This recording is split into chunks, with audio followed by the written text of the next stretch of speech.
Boa noite, meus irmãos. Paz do Senhor a todos.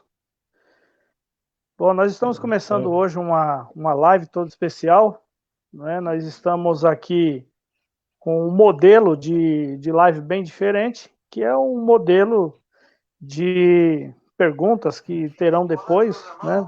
E deixa eu apresentar primeiro, né? Apresentar para os irmãos os nossos dois convidados, né? Um já é muito conhecido da igreja e dos irmãos, que é o pastor Jefferson, que está ali. E nós temos o prazer imenso, porque através do pastor Jefferson, nós temos aqui hoje o presbítero, nosso irmão Luiz Cavalcante, servo de Deus, que bondosamente aceitou o nosso convite para estar aqui e participar conosco desse trabalho, que eu entendo também como uma prestação de serviço ao povo de Deus, né? Então, esse trabalho que está sendo feito é uma prestação de serviço. Nós estamos trabalhando em prol do reino de Deus, com o propósito de edificação do corpo de Cristo, que é a igreja. Então, eu gostaria de apresentar também o pastor Luiz Cavalcante, presbítero Luiz Cavalcante, que está conosco aí. Pastor, seja bem-vindo aqui no nosso meio. O prazer é todo nosso. E estamos aqui para discutir, para conversarmos sobre um tema muito importante, que é essa questão do sofrimento, principalmente nesses dias, né, que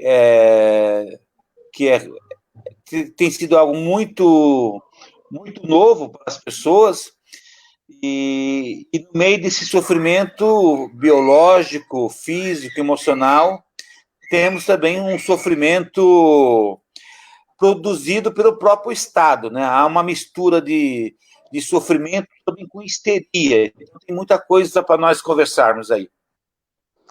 Pastor Jefferson, seja bem-vindo. Seja bem-vindo, eu sou da casa. Graça e paz a todos os irmãos. Eu estou mandando aí o link para o pastor Cavalcante aí para distribuir para os nossos irmãos presbiterianos.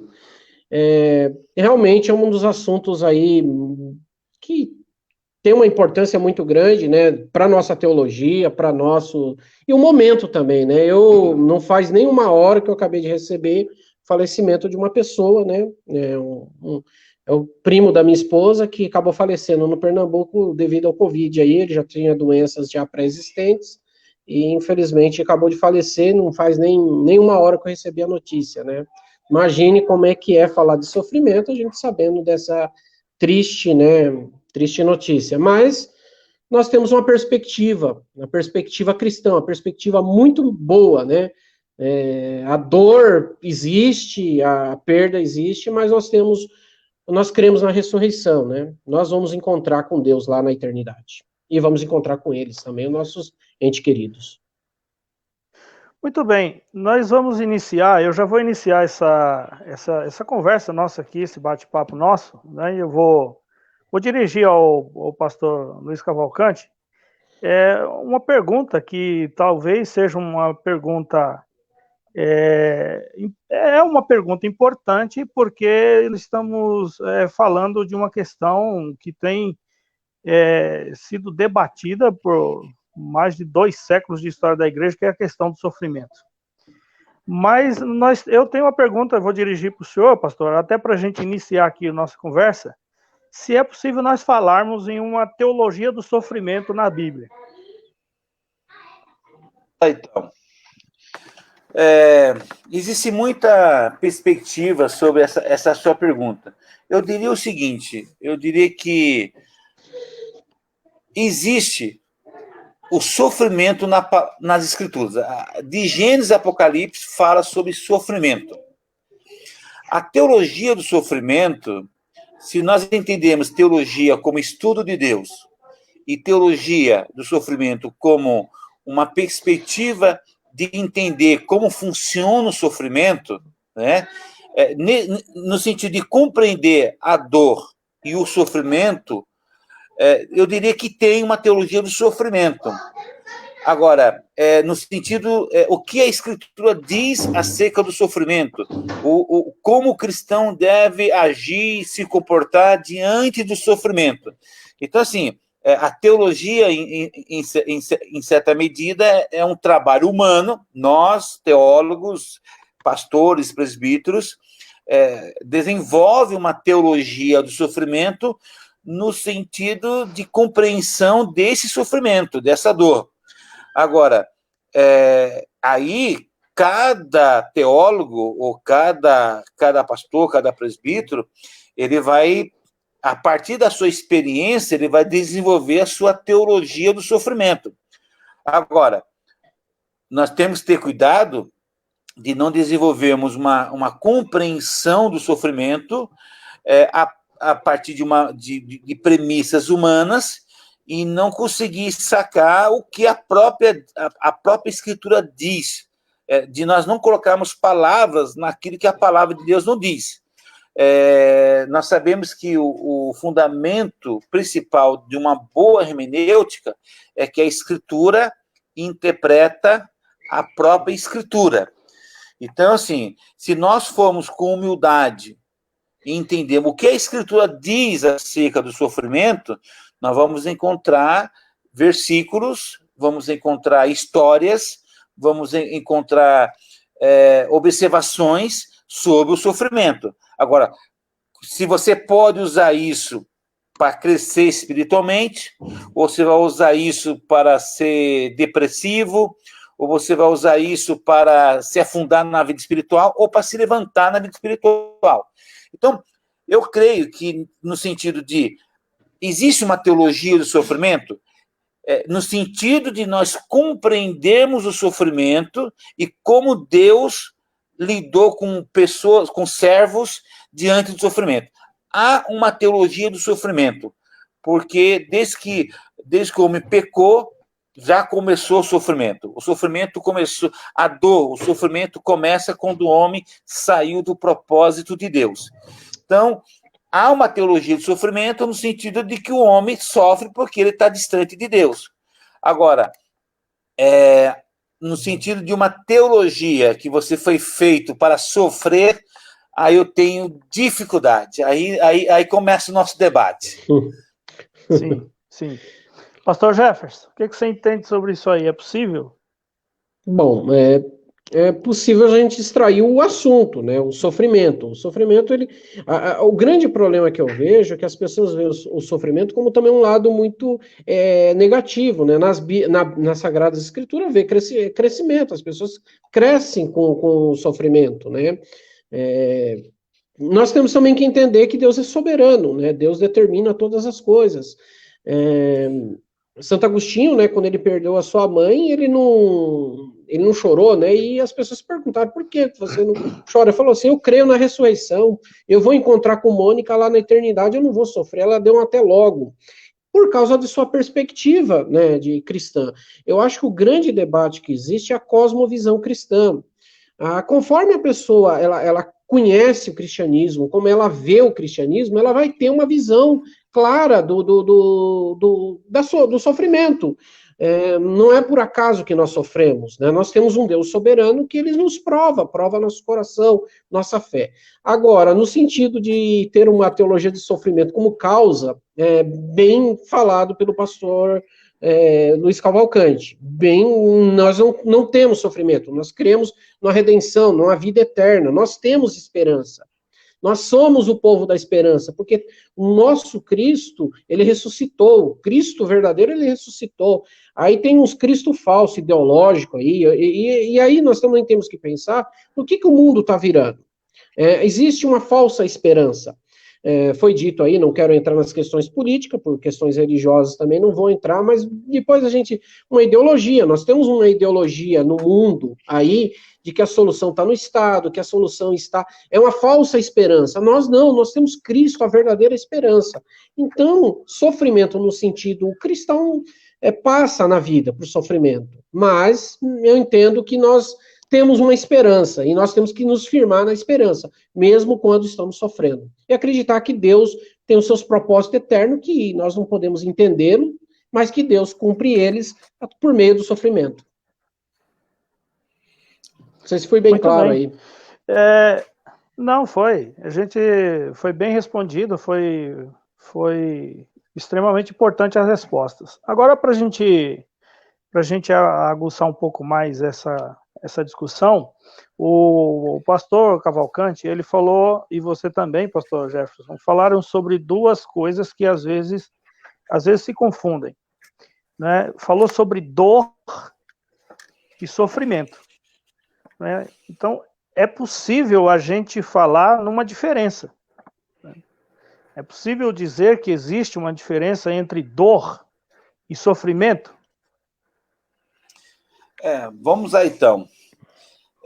De forma assim, bem resumida, eu diria que dor é um desconforto. Qualquer tipo de desconforto não deixa de ser um tipo de dor. Você está com dor de dente,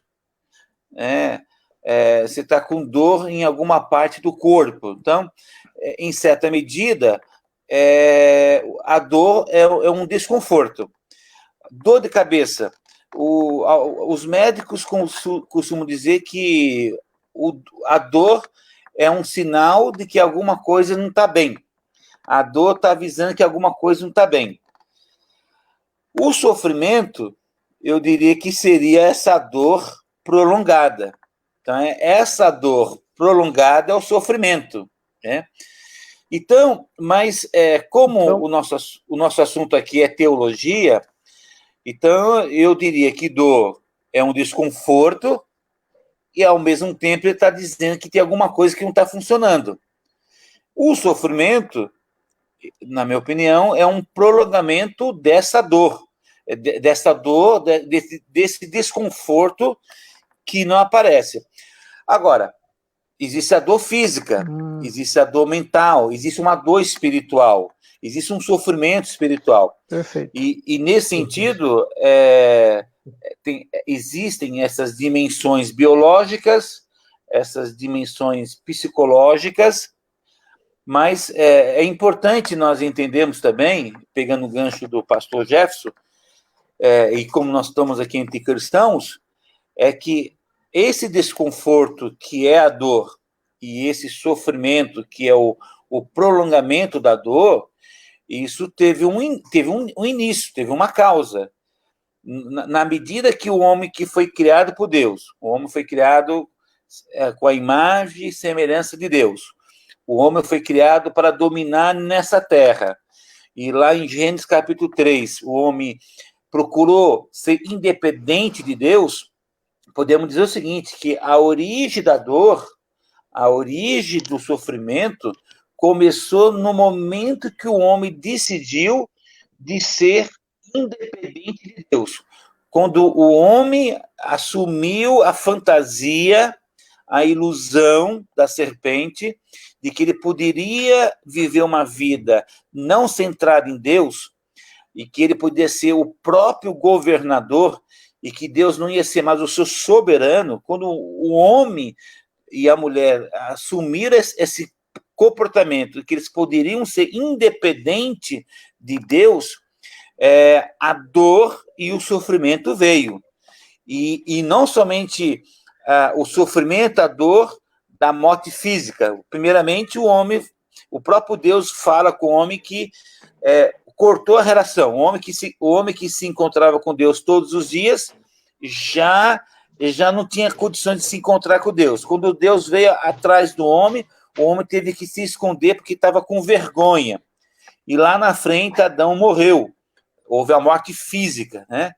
Então, é importante entender que essa dor e esse sofrimento teve uma causa. E toda vez que nós procuramos viver uma vida não centrada em Deus, toda vez que nós procuramos viver uma vida onde Deus não é o nosso Senhor, o nosso governador, o nosso Curios, nós vamos experimentar dor e sofrimento. É lógico que a dor física não tem como. Nós temos uma natureza pecaminosa, independentemente se você é crente ou não, a dor de dente é para todo mundo. Agora, existe uma dor muito mais profunda, que é a dor física, que é a dor biológica, que é a dor emocional, é a dor espiritual, na medida que a sua vida não é conformada, não é moldada pela palavra de Deus. Então, aí nós temos vários tipos de dores, vários tipos de sofrimentos, e nesse sentido, uma boa teologia é aquela que respeita a própria Escritura. Então, uma boa teologia é aquela que permite que a própria Escritura diz o que ela quer dizer. Então, a partir de experiências de homens e mulheres de Deus na história da Bíblia, nós encontramos pessoas que, diante do sofrimento, tiveram comportamentos, que é o livro de Salmos. O livro de Salmos é um exemplo, quando a pessoa está angustiada, está lá, buscar a Deus. Então, nesse sentido, o sofrimento, a dor, nos avisa do desconforto. O sofrimento é temporário, no sentido humano, porque, como disse o pastor Jefferson, existe a soberania de Deus, Deus está no controle de todas as coisas contribuem para aqueles que amam a Deus. Então, nesse sentido, nós podemos nos beneficiar de uma boa teologia do sofrimento, na medida de entender que esse sofrimento nos amadurece, né? Então, assim, as tribulações, ela produz, né? Então, o sofrimento nos amadurece, e muitas vezes o sofrimento momentâneo está nos preparando para uma obra maior. Então, aquilo que pode ser errado para você hoje, pode estar te preparando para algo maior. E, ao mesmo tempo, a nossa geração, a nossa sociedade moderna, é uma sociedade que não sabe lidar com o sofrimento. Então, se eu pegar, por exemplo, os 29 anos aí do pastor Jefferson, os 28 anos do pastor Luiz, né? Os meus 49 anos. Muito obrigado. Então, assim, nós somos de uma geração que não conhecia, nós não tínhamos negócio de Nutella. Então, acontece uma decepção hoje, para nós é indiferente. E hoje você vê uma geração mimada, uma geração que qualquer coisinha é mimimi, há um vitimismo, né? Então, eu me lembro que quando era mais jovem, né, na escola, o pessoal brincava comigo, né? Então, o meu pai é padeiro, então, o filho do padeiro, eu era meio gaguinho, o gaguinho. Então, assim, o barrigudo, o narigudo, o pessoal, esse é bullying, né? Só que nós resolvimos o nosso bullying lá na escola. E hoje você vê gente com 20, 25, 30 anos, extremamente sensível, se receber ou não, entra em depressão. Então, assim, como você vai ser um guerreiro? Como você vai ser um guerreiro se você não suporta dor e sofrimento? Existe uma causa. O pecado causou a dor e o sofrimento. Mas a graça de Deus nos capacita a transformarmos essa dor e esse sofrimento no desenvolvimento do nosso caráter.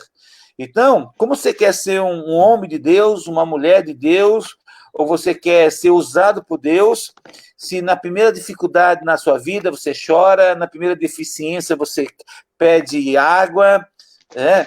Então, assim, a nossa geração, essa geração hoje, é uma geração que é muito mole. Então, por exemplo, nós sabemos o perigo do vírus, né?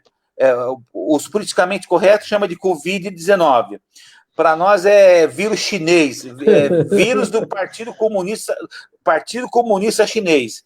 Então, assim, em qualquer momento, ou há sofrimento. Você tem que lavar a mão? Tem que lavar a mão. Você tem que colocar máscara? Você tem que colocar máscara. Se você pertence àquelas pessoas de riscos, você pode ficar em casa? Fique em casa. Só que a vida não pode parar. Você tem que sair na luta, tem que trabalhar com máscara, põe capacete, põe macacão. Na guerra não pode parar. Então você vê uma geração de jovens medrosos, né? Medrosos, presos dentro de casa, com medo de sair de casa por causa do vírus, né? Ou seja, gente que foi criada dentro de um cubículo de vidro, com medo, né? Então, assim, fica em casa, né? E, tudo bem, se ele tem um pai, tem uma mãe, tem bens materiais, mas você vê uma geração medrosa, né? Gente que que não consegue levar na boa a dor e o sofrimento. Ou seja, em vez de usar a experiência da dor, a experiência do sofrimento para crescer, não, é uma geração anti-sofrimento. Aí você tem uma geração de esquizofrênicos, de doentes mentais, literalmente, que não sabe lidar com sofrimento, entendeu? E isso é lamentável. E eu estou falando de gente que tem 20, 25 anos, 30 anos, está na faculdade, está na universidade, você vê uma geração de bebês adultos. Então, eu vou passar, né, uma ótima explicação, né? E muito bom. Antes de passar para o pastor Jefferson, né, que vai também dar seu ponto de vista. Então, eu entendi algumas coisas que o pastor Luiz Cavalcante está falando, e é justamente no sentido de que o sofrimento, né, em certa medida, né, quase totalmente a Bíblia procura mostrar isso, que o sofrimento ele tem um propósito, né, um propósito bem definido. Né, e alguns comentaristas chegam a dizer que o propósito, claro, do sofrimento, ele tem até um propósito didático. Sim. Né, ele é didático. E às vezes a gente fala assim, né? Que é possível que a gente aprenda através dos livros ou através da reflexão. Mas na prática, nós sabemos que o ser humano ele só aprende na dor. Né? Embora que a gente, muitas vezes, a gente até seja romântico na forma de encarar a dor, né, que eu entendi também pela argumentação que está sendo feita pelos pastores, de que a dor ela é sempre tópica, é sempre possível você medir a dor, porque ela sempre vai ser física, vai ser tópica. E essa questão do sofrimento que os pastores estão dizendo, que esse sofrimento, ele, de certa maneira, ele é subjetivo. Quando o pastor Luiz Cavalcante diz que é possível você estender essa dor, é justamente esse aspecto subjetivo que existe no sofrimento. Então, muitas vezes a dor é menor do que o sofrimento que a pessoa está sentindo. Então, é nesse sentido também que eu achei brilhante a colocação que o pastor está colocando, porque hoje nós estamos realmente vivendo numa sociedade que a unha encravada dele é muito mais sofrida e muito mais dolorosa do que o estado terminal de um outro. A unha encravada, desculpa, pastor, a unha encravada dá um desespero de uma terceira guerra mundial. Exatamente. Então, imagina o dia que tivermos uma terceira guerra mundial. Pois é. Essa geração nossa não tem força espiritual, não tem força de caráter de passar pelo sofrimento da Primeira e Segunda Guerra Mundial. Porque se um vírus chinês faz o povo ficar com medo e preso dentro de casa, imagina quando houver uma terceira guerra mundial com arma biológica e nuclear. Meu Deus! Entendeu? Esse povo... Olha. E aí eu pegando o gancho aí do pastor, não cortando o Jefferson, o pastor Jefferson, não tem um hino na harpa cristã que diz que os mais belos hinos foram feitos em tribulação. Em tribulação, entendeu? É verdade. Então, assim, nesse mundo, não é que você tem que não é que você tem que amar o sofrimento, mas são aqueles que passaram por um sofrimento. Não estou dizendo que você tem que ser masoquista, não é isso. Mas há um sofrimento que leva você a ter uma experiência mais profunda com Deus. Sim. E nesse sentido, né, pastor Jefferson, que eu já vou passar para você argumentar, eu estava me lembrando até de uma frase de Calvino que dizia que uma boa teologia tem que necessariamente levar a uma boa prática de vida cristã. Verdade. Então, nesse sentido, nós estamos vendo que a igreja brasileira, ocidental brasileira, tupiniquim, é um dos grandes problemas que nós temos, é exatamente esse de que é uma teologia doente. é uma teologia que não tem, de fato, ensinado qual é a perspectiva de Deus em relação à dor e ao sofrimento. Corretíssimo. Pastor Jefferson. Olha, não tem nem o que falar, já foi uma grande aula, né? Começando pela origem, né, da dor, né, do sofrimento, que é o pecado mesmo, mas a perspectiva que eu gostei. Por quê? Veja só o que uma boa teologia leva a essas reflexões.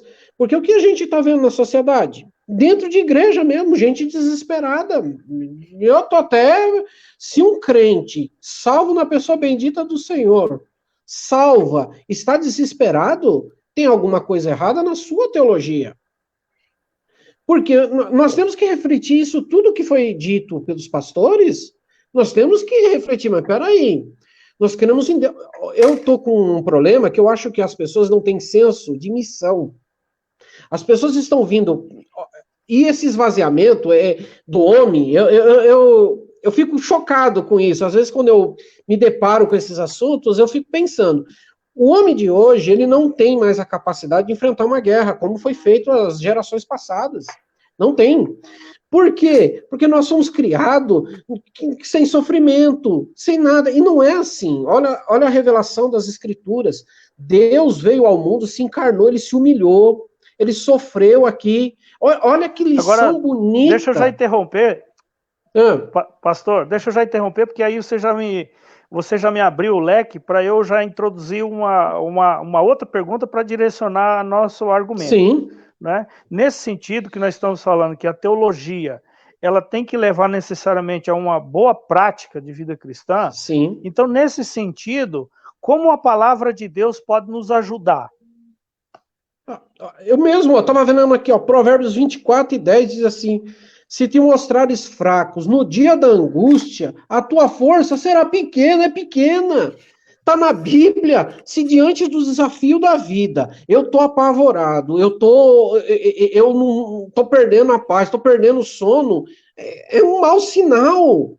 Isso a gente tem que pensar, porque nós, como igreja, estamos para influenciar a sociedade. É coisa que poucas pessoas param para pensar. Nós, como povo de Deus, nós temos que, e pastores, nós temos que influenciar o povo de Deus a ser corajoso, a não entrar nesse famoso mimimi, porque isso está destruindo imagina, nós vamos morrer, nós estamos, embora que o pastor acha que a gente tem 20 anos, né, e agradeço por isso, mas a gente está partindo para morrer, a gente está mais próximo da morte. Agora, que geração que vai vir depois da nossa?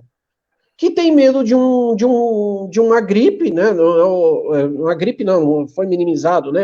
Mas tem aí um medo de um vírus chinês. Você imagina como... Eu fico preocupado como que esses irmãos vão enfrentar dias piores que virão, que eu acredito que o mundo, embora aí nós temos um irmão, o nosso pastor Luiz Cavalcante tem uma perspectiva muito positiva da história, que ele não é milenista, né? Ele é pós-milenista, né? Então ele tem uma visão bonita da história, e louvado seja Deus por essa teologia dele, mas nós que estamos aguardando o pior... que eu e o pastor Zé Luiz somos pessimistas, né? Nós que estamos aguardando o pior, você imagina a próxima geração que vai suceder o pastoreado da igreja Betel. Eu estou preocupado, porque se esses meninos forem para os púlpitos com o medo que eles estão, eu fico preocupado. Você imagina pessoas com medo de cumprir a sua missão. Irmãos, imagine se nós tivermos tomara a Deus que não tenha ninguém, que seja a vontade de Deus que não tenha ninguém com Covid, e tivermos que ir lá. Nós teremos que ir lá. Nós teremos que arriscar a nossa vida para ir lá e dar conforto para o irmão. Você imagine se essa geração mimimis vai fazer um tipo de coisa desse? Não vai. E isso é triste. Só pegando o seu gancho, se temos médicos e enfermeiros na batalha, então eu vejo também que muitos pastores, assim, quantos pastores, quantos presbíteros visitaram as suas ovelhas nesse momento que houve? Então, você tem ovelhas que não quer receber o pastor, não quer receber o presbítero, porque tem medo de ser contaminada. E tem pastor e tem líder que também tem medo de ir, porque... Ou seja, todo mundo está com medo. A pergunta aí do pastor Luiz foi o seguinte: o que a palavra de Deus pode nos ajudar? Acho que a palavra de Deus pode nos ajudar no sentido assim, primeiro que a palavra de Deus revela a causa da dor e a causa do sofrimento. Então, o amor, o sofrimento existe por causa do pecado. Sim. O que é pecado? Pecado não é simplesmente errar o alvo. O pecado não é simplesmente quebrar a lei de Deus. O pecado, na sua essência, é a atitude de querer ser independente de Deus. Sim. Na medida que o ser humano decidiu ser independente de Deus, aí começou a dor e o sofrimento. Veio a dor física, a dor biológica, veio a dor espiritual. Primeiro veio a dor espiritual, porque o homem perdeu a comunhão com Deus. Quando o homem perde a comunhão com Deus, ele vai ter a dor emocional, sentimental, psicológica, ele vai se tornar esquizofrênico, e depois veio a dor física, porque Adão morreu. Então, a dor espiritual, a dor emocional, psicológica, e depois a dor física. Mas em Cristo, nós recuperamos esse relacionamento com Deus, né?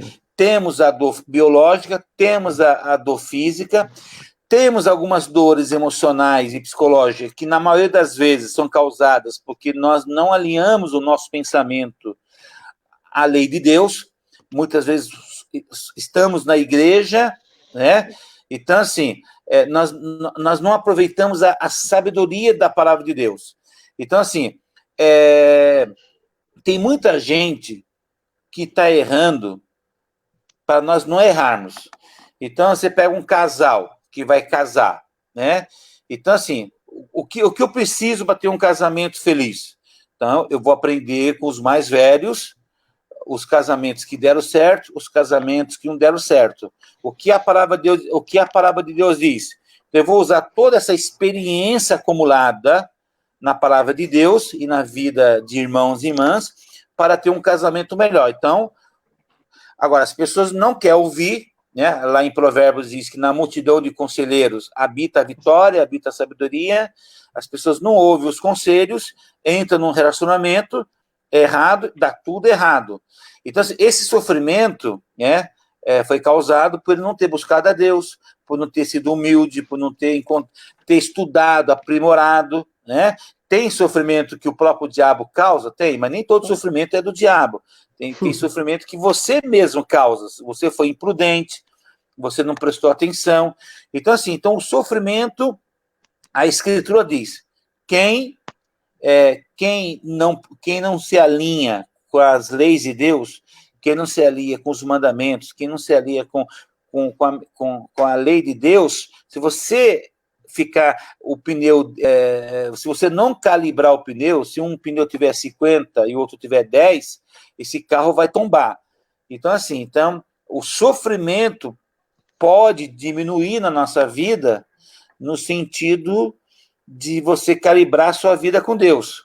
Agora, se vem o sofrimento, então o que a palavra de Deus pode nos ajudar? A origem da dor.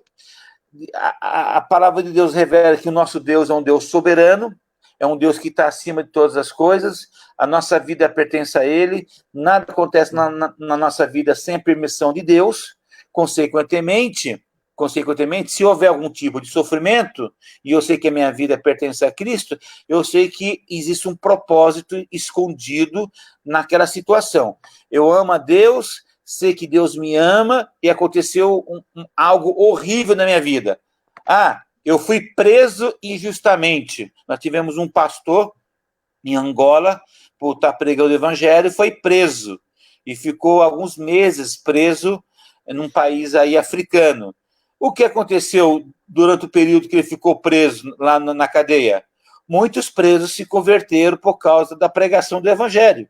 Que a única forma de ter pregado o evangelho naquela cadeia, num país islâmico, é estar no meio dos presos.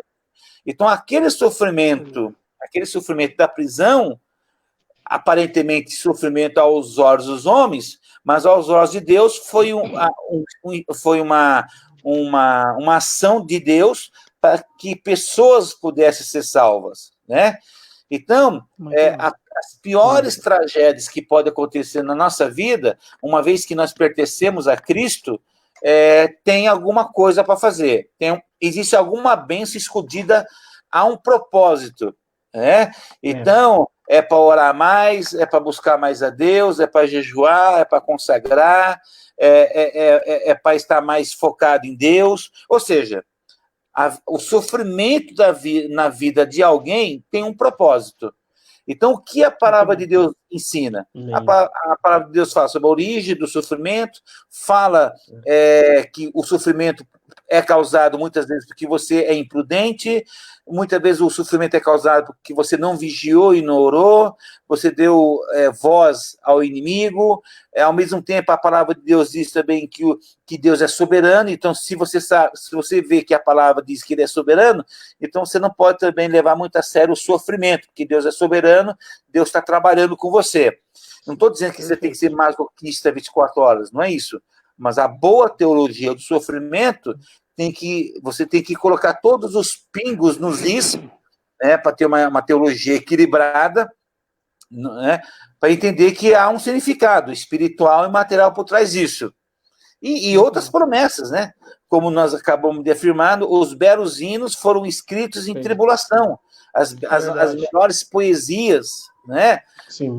Muitas vezes a pessoa tem que sofrer lá um ataque, uma enfermidade, a ponto de ele mudar radicalmente o estilo dele de comida. Entendeu? Ou seja, todas as dificuldades na vida de um crente, de um cristão que ama a Deus, produz, né?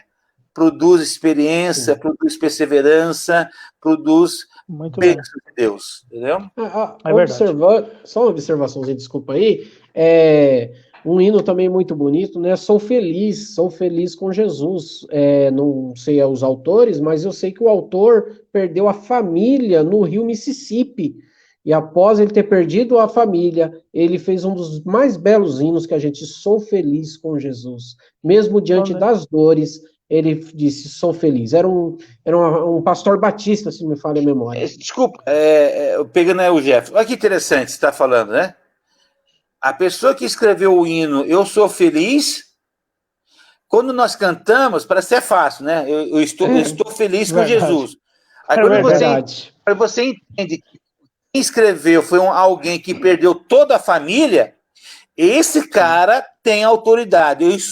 Eu estou feliz com Jesus. Enquanto você canta por cantar, muitas vezes, por ritualismo, o cara fez um hino, eu estou feliz com Jesus, e o cara perdeu toda a família dele num acidente. É igual o Salmo 23. O Senhor é meu pastor e nada me faltará.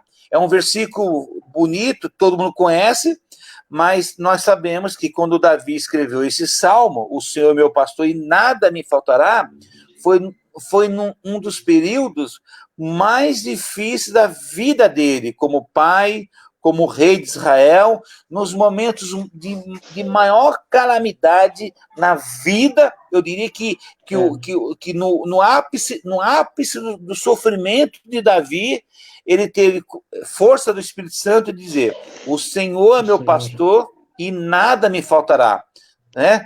Então, assim, essa seria uma boa teologia do sofrimento, né? De entender que tudo isso está acontecendo, mesmo que 10 mil se levanta de um lado, 1000 do outro lado, eu não me temerei, porque eu sei que o Senhor está comigo. Amém. E isso é uma boa teologia do sofrimento, de entender que por mais que você tenha no momento Perdão. Qual o termo que eu uso aqui? Algo desconfortável, espiritualmente, financeiramente, materialmente, né? Muitas pessoas quebraram financeiramente e quando quebraram, tiveram uma ideia, criaram um produto e um serviço e ficaram milionários. Se não fosse aquele sofrimento, o cara não tinha começado tal coisa. Sim. Tem gente que começou vendendo coxinha por necessidade e o cara virou industrial. Então, assim, nós temos que, na força do poder do Espírito Santo, nós temos que transformar limão em limonada. Né? Nós temos que transformar.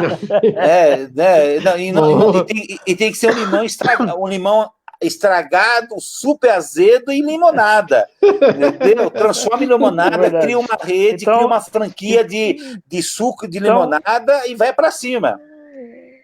Então, nesse sentido, nós estamos vendo que a palavra de Deus nos ajuda, né, a olhar para o sofrimento pela perspectiva correta, né? Porque, por exemplo, eu fui questionado já durante esse período de pandemia de uma pessoa que leu aquele livro Por que coisas ruins acontecem a pessoas boas, não é? Por que coisas ruins acontecem a pessoas boas?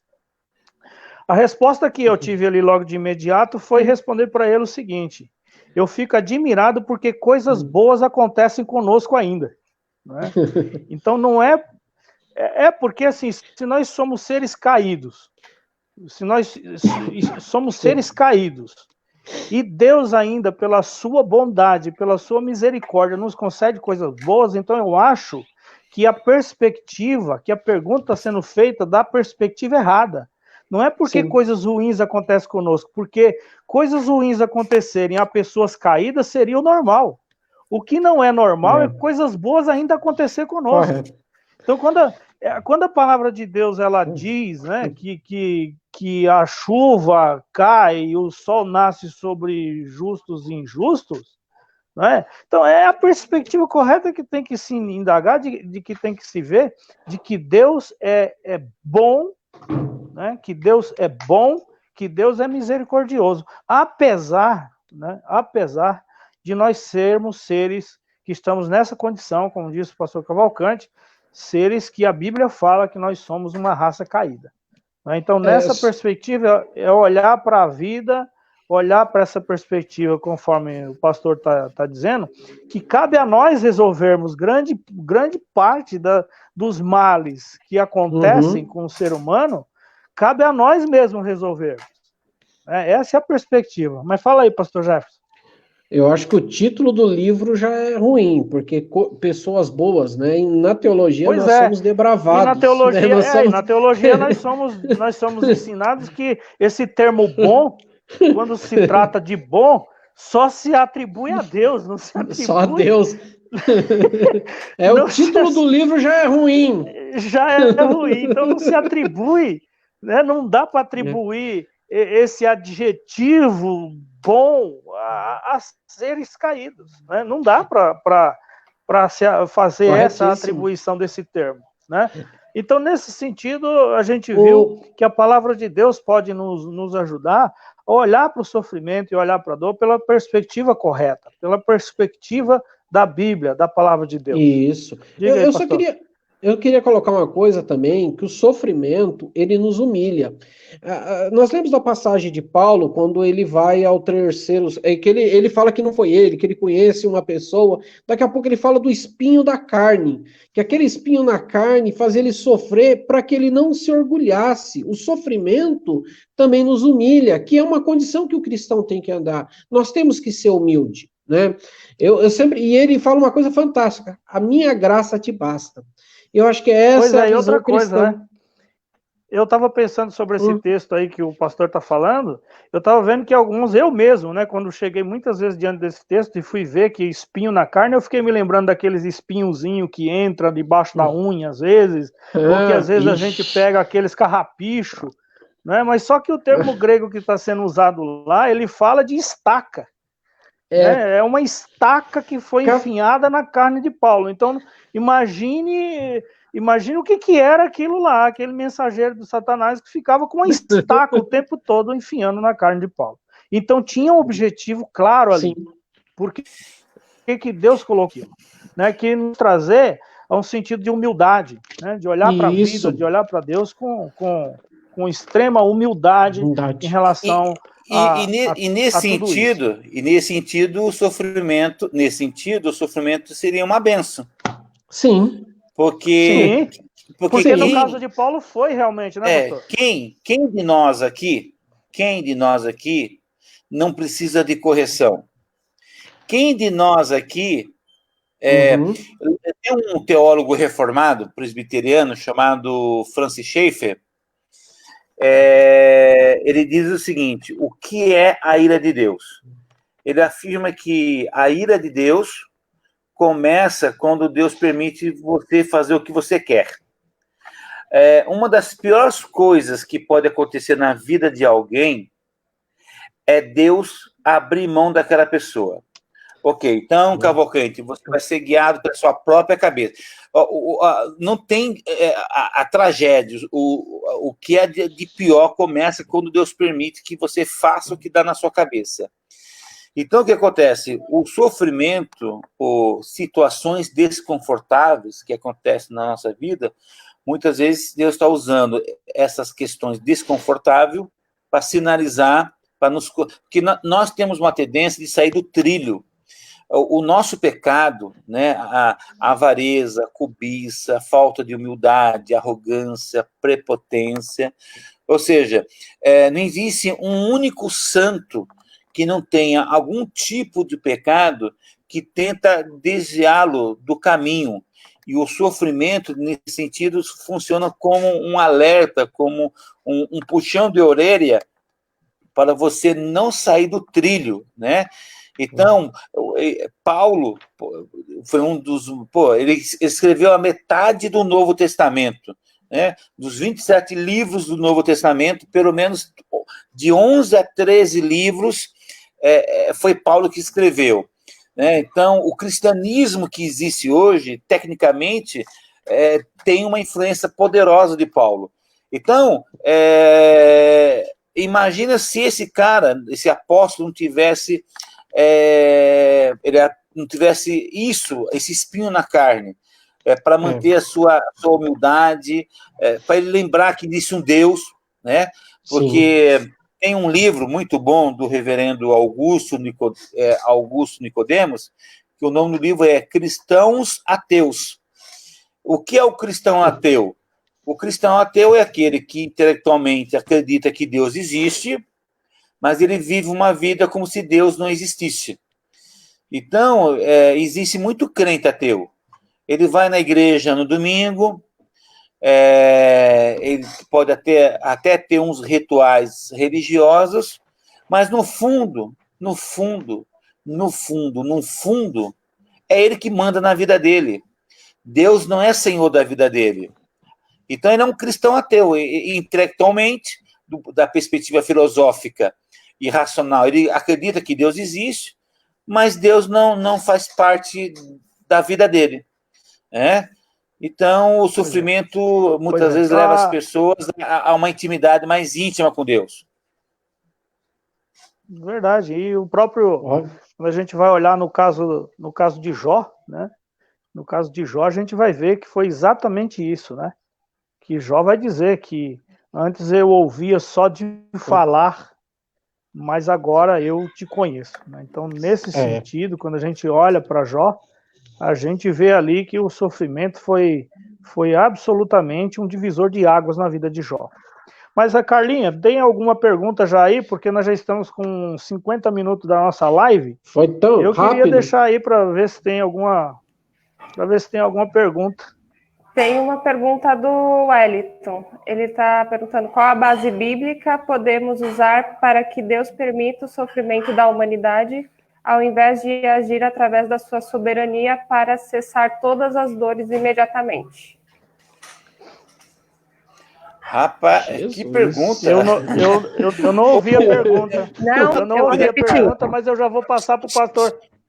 Eu também, eu já passo. Tem uma dúvida aqui.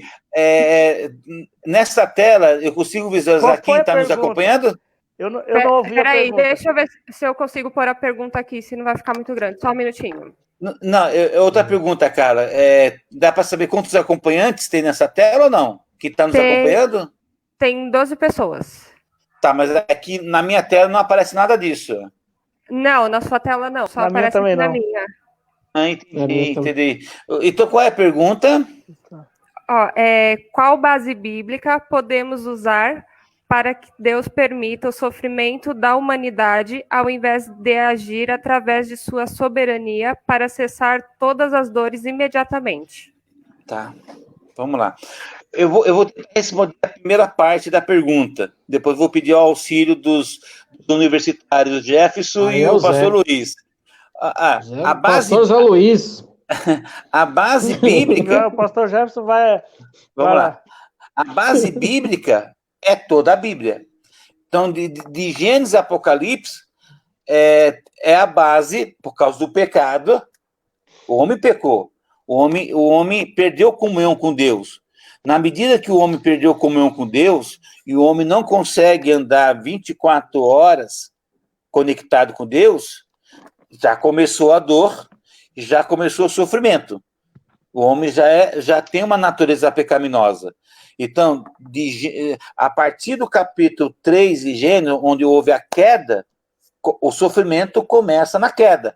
Capítulo 3 de Gênesis. E aí você tem de Gênesis até Apocalipse. Ponto final. Essa é a base bíblica.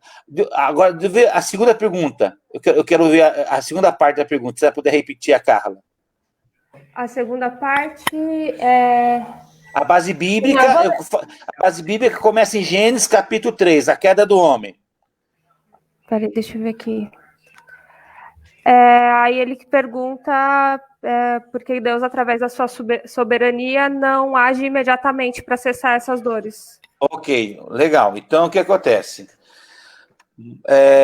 O homem, a base bíblica é a queda do homem. A soberania de Deus não invalida a responsabilidade humana. Eu não vou nem responder mais, viu, pastor? Eu não vou nem responder mais, porque eu ia falar isso aí. Aí o senhor vai e rouba a minha resposta. Eu já não vou falar mais. Tá bom. Eu também então, não. a responsabilidade humana, a soberania de Deus não invalida a responsabilidade humana. Então, o que acontece? Aquilo que nós colhemos, aquilo que semeamos. Então, o sofrimento que nós temos experimentado é resultado daquilo que nós semeamos. O nosso pai Adão, a nossa mãe Eva, pecaram. Eu não sei quem é a pessoa que fez essa pergunta, mas se você é um pai, se você é uma mãe, e se você tem filhos, se você fizer algo errado, isso pode ter consequências para o seu filho, para sua mãe, para sua esposa, que não tem nada a ver com você, mas eles vão arcar com as consequências. Então, nós nós temos que arcar com as consequências do nosso pai e da nossa mãe, Adão e Eva. Agora, a soberania de Deus não invalida a nossa responsabilidade. Deus nos deu um escape. Qual é o escape? Jesus Cristo. Em Cristo nós somos uma nova criatura. Deus nos deu a Bíblia Sagrada, deu a palavra de Deus. Então nós temos a oportunidade de conhecer a lei de Deus, praticarmos essa lei de Deus, andarmos de acordo com a lei de Deus, para nós não sofrermos. Agora, em grande parte, o nosso sofrimento é causado porque nós não estamos alinhados e conectados com Deus. E nós também entendemos, a partir da palavra de Deus, que por causa dessa natureza pecaminosa, alguns sofrimentos acontecem para nos colocar de volta no caminho. Agora, nós elegemos vereadores, prefeitos, deputados, governadores, presidentes. Então, cada povo merece o governo que tem. Se as pessoas não... Se as pessoas... O Jefferson o pastor Jefferson tem falado algumas coisas. Por exemplo, eu sou um presbiteriano reformado, e além de reformado, tem uma linha chamada teonomista. Eu sou um teonomista. Ou seja, nós cremos que o governo de Deus é sobre todas as áreas. Então, o governo de Deus começa sobre a nossa vida. Aí tem um governo familiar. O pai e a mãe têm que governar a família. Hoje, os pais estão terceirizando a família. A escola, os pais têm que governar seus filhos, têm que educar os seus filhos na lei de Deus. Só que os pais pegam os filhos e põe dentro de uma escola que não tem nada a ver com os fundamentos de Deus. Então, o estrago que uma escola estatal causa na mente de uma criança são estragos que vão durar toda a eternidade. Então, o que acontece? Então, o sofrimento, nós temos tomado decisões, né? Então, nós escolhemos pessoas erradas para ocupar cargos, porque nós não nos interessamos por participar da política de forma bíblica, correta. Então, assim, grande parte do sofrimento... Então, assim, eu comecei a fazer uma caminhadinha, preciso caminhar, preciso emagrecer. Porque se você não caminhar e não emagrecer, você vai ter consequências de saúde, né? Então, assim, a soberania de Deus não invalida a nossa responsabilidade. Se você não lê a palavra de Deus, não ora, não busca Deus, não vai na escola dominical, não participa do culto, você não procura ter uma vida com Deus, aí, espiritualmente, você está morno, está devagar. Como você quer que coisas não aconteçam na sua vida, de situações, se você é uma pessoa que não busca Deus em oração, não tem comunhão, e você não exercita a sua fé? Então, grande parte do sofrimento é causado por nossa responsabilidade. Deus é tão bom, na verdade, Deus é tão bom que mesmo quando nós fazemos algo errado, ele usa de misericórdia e nos salva. Sim, e mesmo antes de passar para o pastor Jefferson complementar, né, se a gente for observar nesse sentido, se você for olhar a Bíblia, a palavra de Deus, ela lida com esse assunto o tempo todo. Por exemplo, nas Escrituras, quantas vezes você viu, por exemplo, que alguma calamidade foi provocada pela natureza? A grande maioria das calamidades e dos problemas que foram causados pelo ser humano. Sim. E nesse sentido, se a gente for falar até o vírus que a gente está lutando contra ele, isso aí também foi provocado pelo ser humano. Porque o que eu quero dizer... Quem come morcego, rato, cachorro, com certeza vai ter consequências na saúde. Exatamente. Então, o que eu quero dizer, né? Ou seja, o que eu quero dizer é o seguinte, é que, na maioria das vezes, ou quase sempre, essas calamidades e esses problemas são originados por nós mesmos. São nós mesmos, os seres humanos, que acabam criando esse tipo de problema. Mas fala aí, pastor, vamos complementar para outra pergunta, porque aí a gente vai responder mais umas 20. Não, olha, foi tão bom a participação e também a hora passou que voou. Sobre assim, os irmãos que não são muito familiarizados com linhas escatológicas, né? O nosso amado pastor Luiz Cavalcante, ele é um pós-milenista, ou seja, ele é um otimista, né? E é muito bonito, é uma teologia muito bonita no ponto de vista que ele tem. Está crescendo muito, né? Antigamente era muito raro, eu só lembro que era no monergismo, né? Era o Felipe, né? O Felipe Sabino, né? Isso. Era só eu só conheci o Felipe. Ó, pra você ver, eu convivi tanto tempo com o mundo teológico, eu só conheci o Felipe, único. Hoje já temos um monte, e graças ao trabalho do monergismo, isso mesmo. Do monergismo. O monergismo foi um dos maiores. E é engraçado, né? Perdão. É porque aqui, nós temos três correntes aqui. Nós temos um pós, um pré-milenista histórico e um dispensacionalista. Olha que maravilha. Tá parecendo a Igreja Presbiteriana no Conselho quando envolve essas questões, que lá todo mundo tem uma posição. Mas é bonito e é uma coisa muito saudável. Carlinha, pode pedir para a Carlinha. Deixa eu chamar a Carlinha de volta aqui no vídeo. O Wellington tá animado aqui. Na verdade, o pessoal tá com, acho que, vergonha de fazer as perguntas. Aí o Wellington mandou outra. A igreja vai passar pelo sofrimento da grande tribulação dos últimos dias? Agora pronto. Esse é um tema para o próximo encontro. Não, pode ser para o próximo encontro, que aí vai dar... Isso aí a gente pode realmente discutir numa outra live, porque vai dar para... Olha... Tem muito assunto. Bom, justamente essas questões, né? Então, mas uma resposta simples depende dos pontos de vista. Tem 3 aqui. Não, vou fazer uma simples só porque o pessoal não quer perguntar. Já que a gente tem uma geração que é uma geração criada numa bolha, que tem medo de sofrer, Qual seria a consequência no futuro do evangelho? Porque se eu tenho um pastor, como o Jefferson citou, que fica acuado por uma pandemia, qual seria a consequência para o evangelho? Deixa eu vou, pastor Jefferson, espera aí que eu vou... Vai lá. Você me permite, eu vou ler só um texto. Vai lá. Eu vou ler um texto Pode de ler. Colossenses 1, 24. Eu vou ler esse texto, tá certo? O texto diz assim, Colossenses 1, 24. A pergunta veio, eu tinha meditado nesse texto ontem, e eu guardei esse versículo porque ele é muito, muito interessante. Ele diz assim, mas agora me regozijo nos meus sofrimentos por vós, e preencho o que resta das aflições de Cristo na minha carne, a favor do seu corpo, que é a igreja.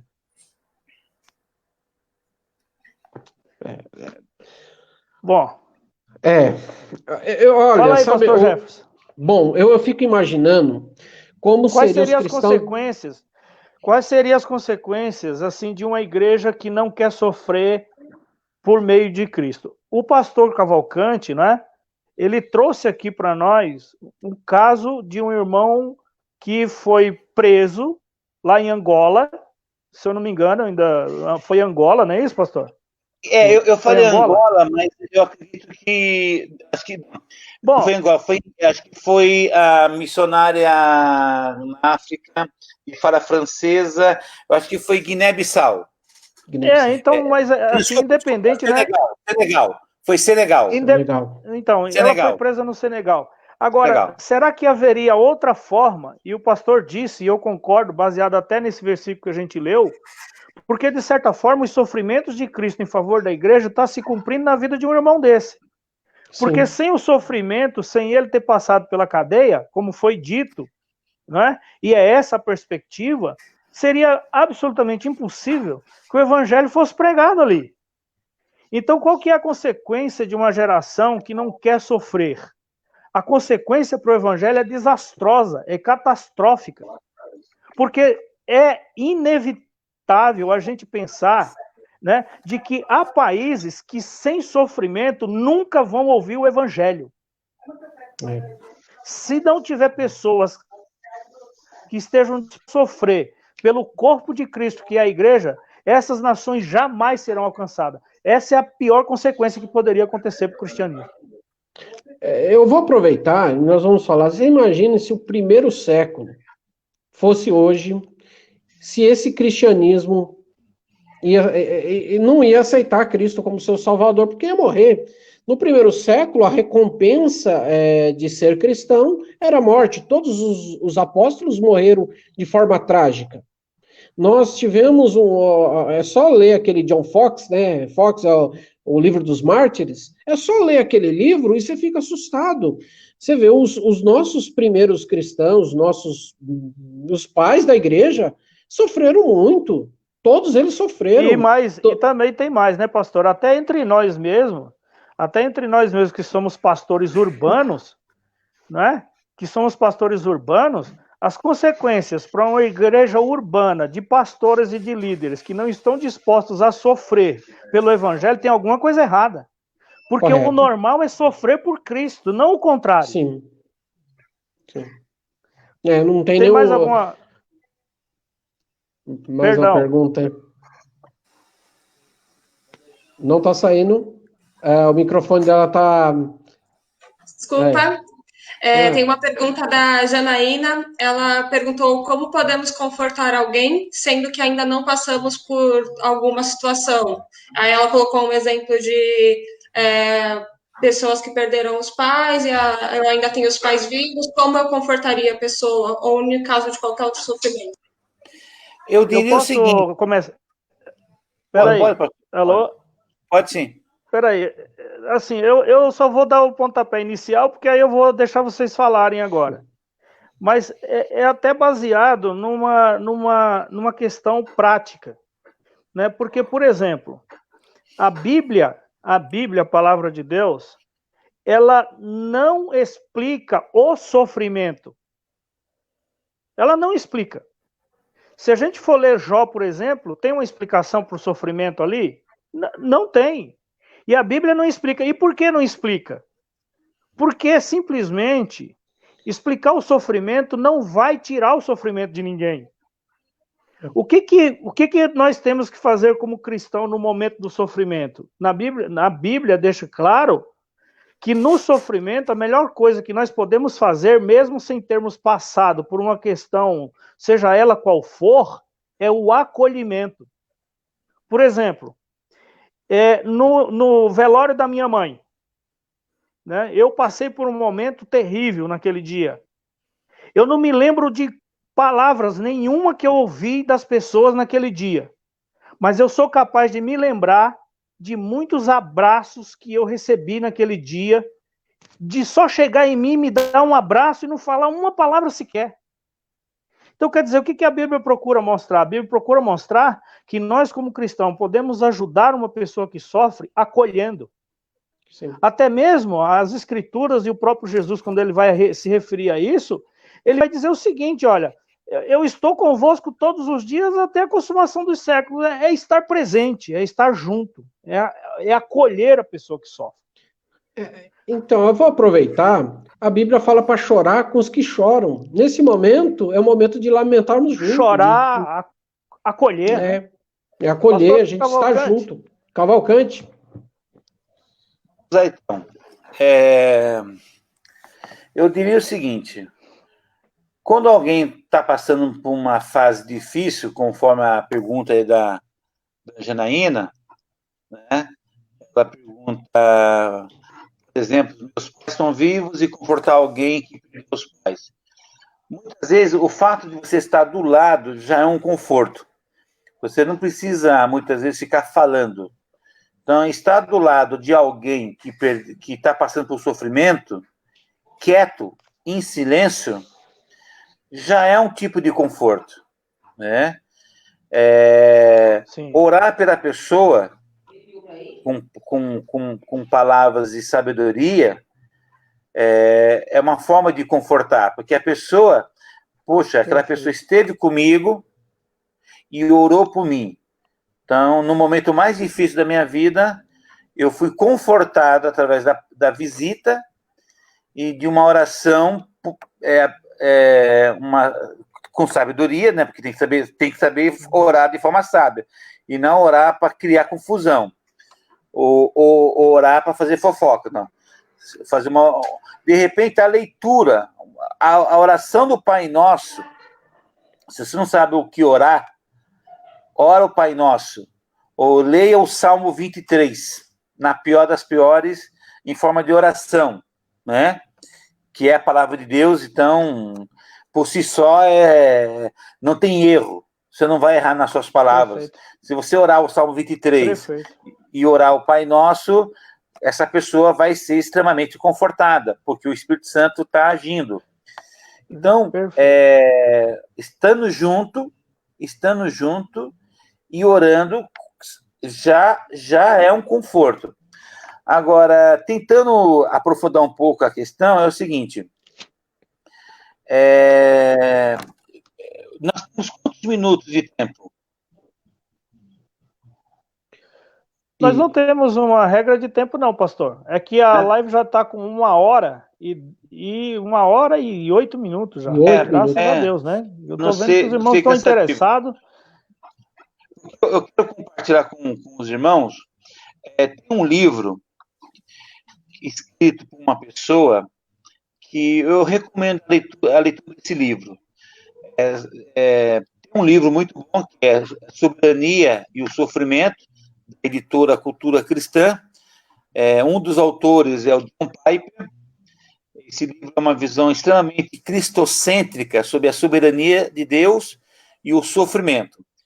Um outro livro que é muito interessante e que pode enriquecer as pessoas. Chama assim, Em busca de um sentido. Em busca... Aqui, só um instante aqui. Isso, o nome do livro é Em Busca de Sentido. Em Busca de Sentido. O autor Viktor Frankl. Ele é um judeu, ele é um psicólogo, ele foi preso na Segunda Guerra Mundial e ele foi preso na Segunda Guerra Mundial, ele vivenciou como médico, como psicólogo, o sofrimento. Só que ele encontrou sentido durante a prisão, porque durante essa prisão ele desenvolveu uma terapia, fruto do inferno que ele viveu preso como judeu pelos nazistas. E infelizmente esse psicólogo ele é conhecido, mas ele não é estudado nas faculdades de psicologia, porque grande parte das faculdades de psicologia são dominadas pelo marxismo cultural, pelo socialismo, pelo esquerdismo, pelo petismo, por todo tipo de aberrações. Então, e como esses cursos de psicologia, grande parte das faculdades, e eu posso falar até da própria Universidade Presbiteriana Mackenzie, o curso de psicologia do Mackenzie não sabe quem é o Viktor Frankl, não conhece, entendeu? Grande parte lá dos professores de psicologia são mais militantes de esquerda do que, de fato, pessoas que estão preocupadas com a ciência. E nesse livro do Viktor Frankl, ele deu um gráfico que eu vou até depois compartilhar na página da igreja, do Facebook, que ele fala sobre, ele cria um gráfico onde ele coloca em cima realização, embaixo desespero, do lado direito sucesso e do lado esquerdo fracasso. Então, assim, uma das formas de você vencer o sofrimento é você também procurar um sentido na sua vida, um propósito. Nem todo mundo que tem sucesso na vida tem realização. A realização você só consegue quando você tem um propósito. Então, nós que somos crentes em Cristo, nós fomos chamados por Deus, fomos eleitos por Deus, nós fomos salvos por Deus para um significado, nós temos um propósito. Então, a nossa realização está em Deus. E Deus tem uma obra na vida de cada um de nós. Então, a nossa realização está em Deus. Que pode vir com sucesso, como pode não vir com sucesso. Mas o que mantém é a realização. Tem gente que alcança sucesso material ou sucesso profissional, mas não tem sentido de vida. O que acontece com uma pessoa que alcança sucesso e não tem realização, um propósito? Ele cai em desespero.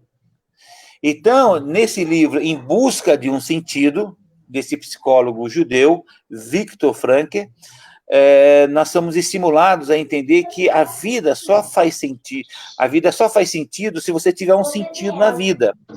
Nós temos um sentido da vida, que é Jesus.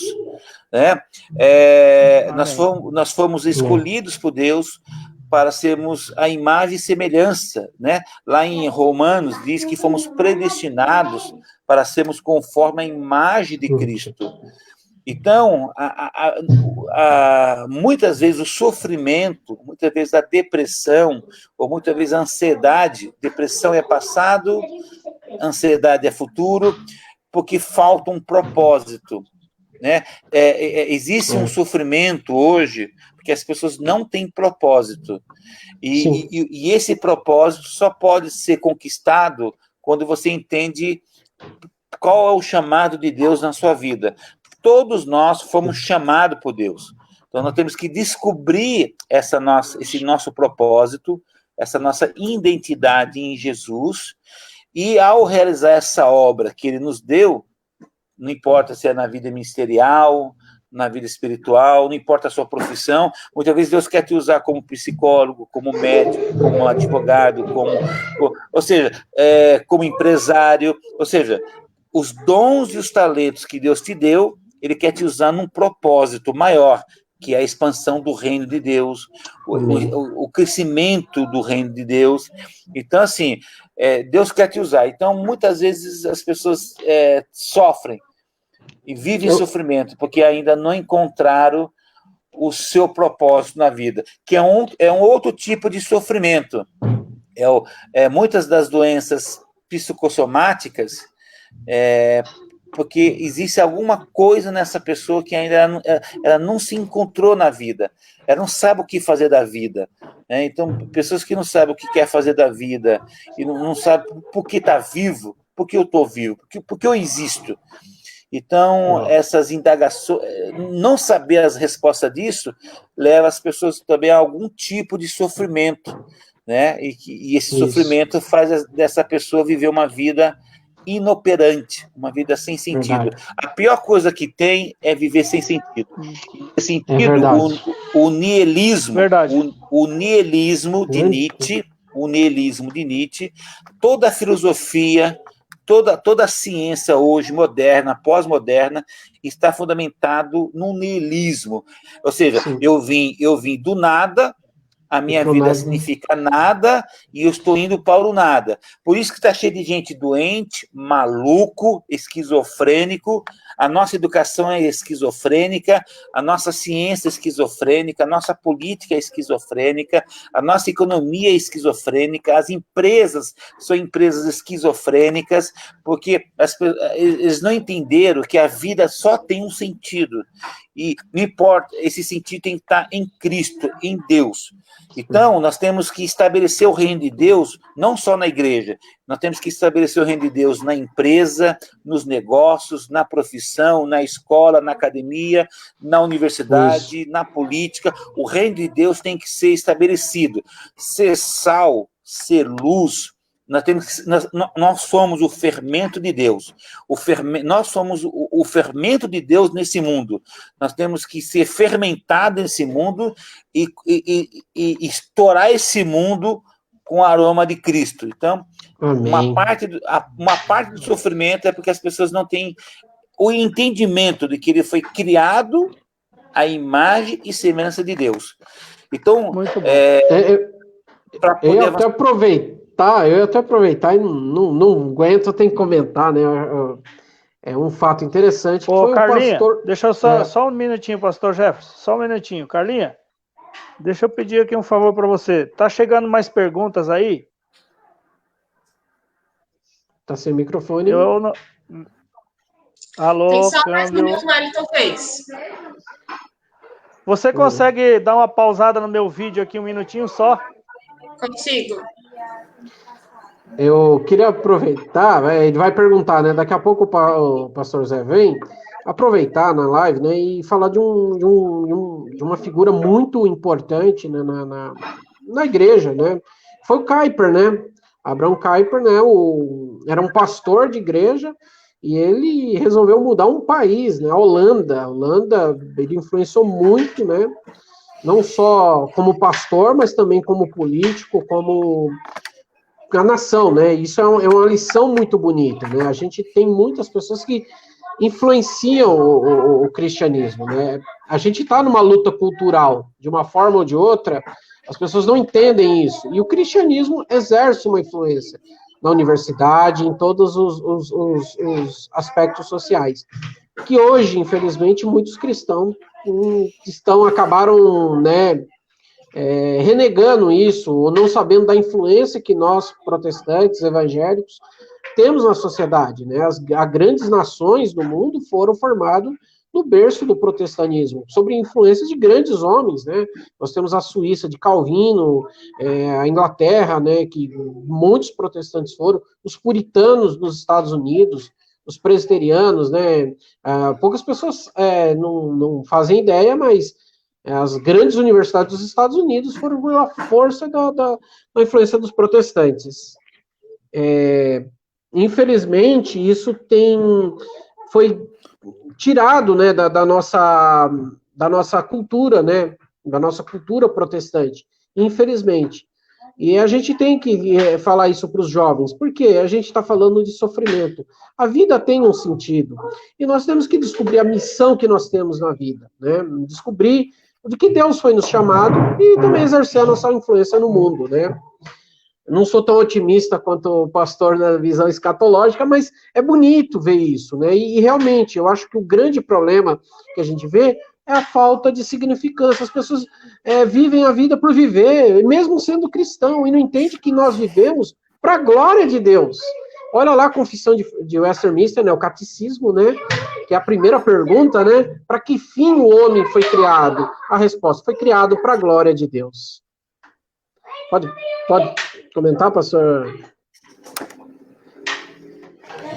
O pastor Luiz ou eu? Pode ser, até ele voltar aí. Tá. Não, eu acho que como a temática é sobre sofrimento, né, na perspectiva cristã, você tocou em assunto muito importante, guerra cultural, Abraham Kuyper, e é um assunto muito rico, né? Eu não quero que as pessoas também fiquem cansadas aí nos ouvindo. De forma geral, eu diria o seguinte: é importante entender a origem do sofrimento. Infelizmente, o pecado causou isso. Entendermos que Deus é soberano, Deus está no controle de todas as coisas. Carlinha. Né? Deus está no controle de todas as coisas, e todas as coisas contribuem para aqueles que amam a Deus. Eu gostaria se for finalizar, com o livro de Romanos 5. Opa.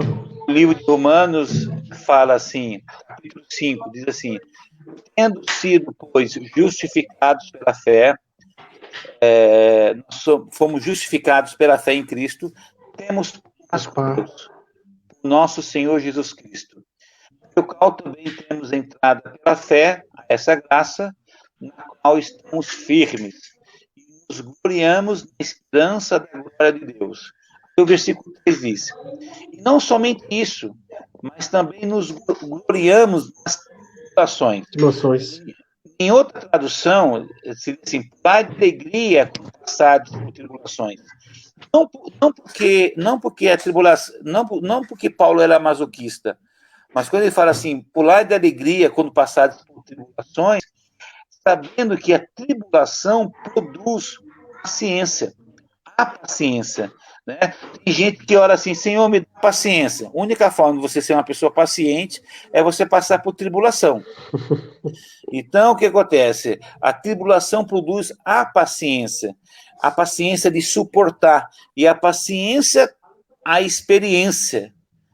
A pessoa madura, experiência, uma pessoa madura, e a experiência, a esperança, e a esperança não traz confusão, portanto, o amor de Deus derramado em nossos corações pelo Espírito Santo que nos foi dado, né?